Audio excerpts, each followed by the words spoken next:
अस्सलामुअलैकुम, welcome to EDU mentor. आज की क्लास में हम स्टडी करेंगे रिफ्लेक्शन ऑफ लाइट।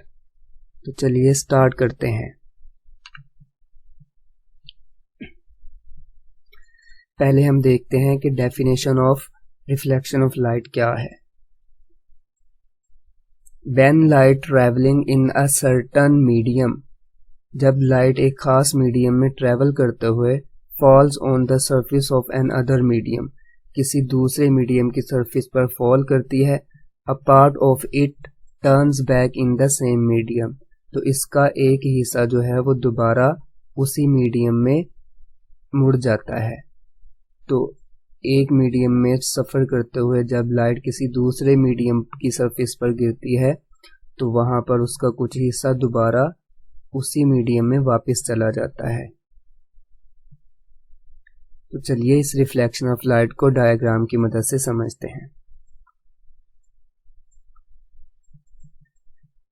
ये हमारे पास एक सरफेस है जिसके साथ लाइट आके टकराएगी। इस तरह से ये लाइट यहाँ पर आकर टकराती है। जब ये यहाँ पर आकर टकराएगी तो यहाँ से टकराने के बाद कुछ लाइट इसमें अब्जॉर्ब हो जाती है सरफेस में, और कुछ दोबारा उसी मीडियम में वापस रिफ्लेक्ट हो जाती है इस तरह से। तो वो लाइट जो यहाँ से आ रही थी वो यहाँ इस सरफेस के ऊपर टकराने के बाद उसी मीडियम में दोबारा रिफ्लेक्ट हो जाती है। तो ये लाइट जो सरफेस पर गिरने से पहले होती है उसको हम कहते हैं इंसिडेंट रे। ये रे है और इसको हम बोलते हैं इंसिडेंट रे, और इस वाली रे को हम बोलते हैं रिफ्लेक्टेड रेस।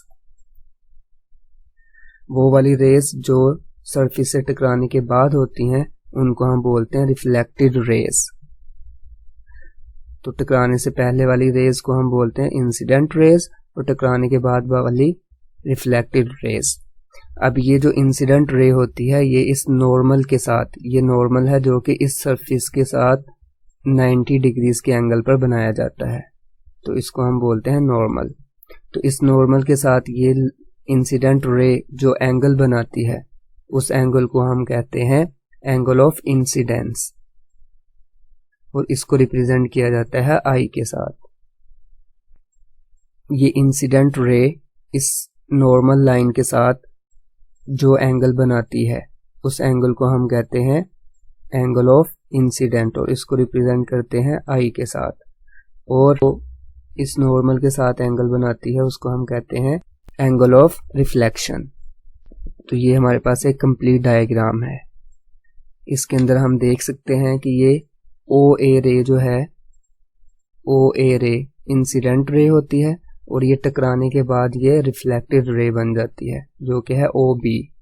और यहाँ पर हमने ओ एन एक नॉर्मल ड्रॉ किया है, और इस नॉर्मल के साथ ये जो इंसिडेंट रे है जो एंगल बनाती है उसको हम कहते हैं एंगल ऑफ इंसिडेंस, और ये वाले एंगल को कहते हैं एंगल ऑफ रिफ्लेक्शन जो कि रिफ्लेक्टेड रे नॉर्मल के साथ बनाती है।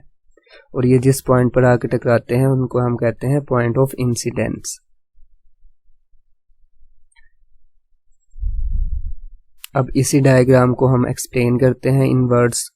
When a ray of light falls from air along the path AO falls on a plane mirror M, जब वो मिरर M के ऊपर टकराई थी, it is reflected along the path OB, वो OB पाथ के ऊपर रिफ्लेक्ट हो गई थी। द रे AO is called incident ray, तो उस रे को हम इंसिडेंट रे कहते थे। वाइल द रे OB is called reflected ray, तो रिफ्लेक्टेड रे जो थी वो टकराने के बाद थी। The angle between incident ray and normal is called the angle of incidence, और इसको रिप्रेजेंट करते हैं आई के साथ। इसी तरह से the angle between normal and the reflected रे उसको हम कहते हैं एंगल ऑफ रिफ्लेक्शन, और इसको रिप्रेजेंट करते हैं आर के साथ, जैसा कि हमने डायग्राम में देखा है। नेक्स्ट टॉपिक है टाइप्स ऑफ रिफ्लेक्शन।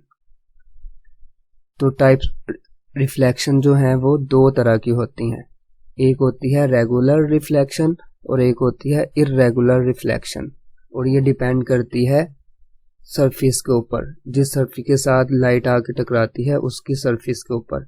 अगर वो सरफेस रफ होगी तो वहाँ पर जो रिफ्लेक्शन होती है वो इर्रेगुलर रिफ्लेक्शन होती है, और अगर स्मूथ सरफेस हो तो वहाँ पर जो रिफ्लेक्शन होती है वो रेगुलर रिफ्लेक्शन होती है। चलिए अब हम इनकी डेफिनेशंस को देखते हैं। Reflection of rays of light in only one direction by smooth surface is called regular reflection। जब लाइट किसी स्मूथ सरफेस के साथ टकराती है तो वो रेज जो हैं वो सिर्फ एक डायरेक्शन में रिफ्लेक्ट होती हैं। और इर्रेगुलर रिफ्लेक्शन के अंदर reflection of rays of light in many direction by rough surface is called irregular reflection. जब लाइट की रेज एक रफ सरफेस के साथ टकराती हैं तो वो एक से ज़्यादा डायरेक्शंस में रिफ्लेक्ट हो जाती हैं। तो ऐसी रिफ्लेक्शन जिसमें एक से ज़्यादा डायरेक्शंस में रिफ्लेक्टेड रेज मूव करें उसको हम इर्रेगुलर रिफ्लेक्शन कहते हैं, और अगर सिर्फ एक डायरेक्शन में रिफ्लेक्ट करें तो उसको हम रेगुलर रिफ्लेक्शन कहते हैं। और ये जो रिफ्लेक्शन है ये डिपेंड करती है सरफेस के ऊपर। मिसाल के तौर पर ये स्मूथ सरफेस जो है यहाँ पर हमारे पास, यहाँ से टकराने के बाद जब रेज टकराती हैं तो वो एक ही डायरेक्शन में जा रही हैं, और जब हम रफ सरफेस को देखते हैं तो यहाँ पर रेज टकराने के बाद डिफरेंट डायरेक्शंस में रिफ्लेक्ट हो रही हैं। एक यहाँ को जा रही है, एक यहाँ को और एक यहाँ को। तो ये इर्रेगुलर रिफ्लेक्शन जो होती है उसमें एक से ज़्यादा डायरेक्शन में रिफ्लेक्ट करती हैं, और रेगुलर रिफ्लेक्शन में एक ही डायरेक्शन में रिफ्लेक्ट करती हैं। Next topic is laws of reflection. तो रिफ्लेक्शन के दो लॉज हैं। पहला है जी the incident ray, the normal and the reflected ray at the point of incidence all lie in the same plane. Incident ray, normal और reflected rays जो हैं ये तीनों के तीनों एक ही प्लेन में होने चाहिए। अगर ये एक ही प्लेन में होंगे तो फिर हम उसको रिफ्लेक्शन कहेंगे। Second law is the angle of incidence is equal to the angle of reflection. तो एंगल ऑफ इंसिडेंस जो है वो एंगल ऑफ रिफ्लेक्शन के बराबर होना चाहिए। यहाँ पर पहले लॉ के मुताबिक ये इंसिडेंट रे, ये नॉर्मल और ये रिफ्लेक्टेड रे जो हैं ये तीनों जो हैं वो सेम प्लेन में होनी चाहिए। और दूसरे लॉ के मुताबिक ये एंगल ऑफ इंसिडेंट और ये एंगल ऑफ रिफ्लेक्शन हमेशा बराबर होने चाहिए।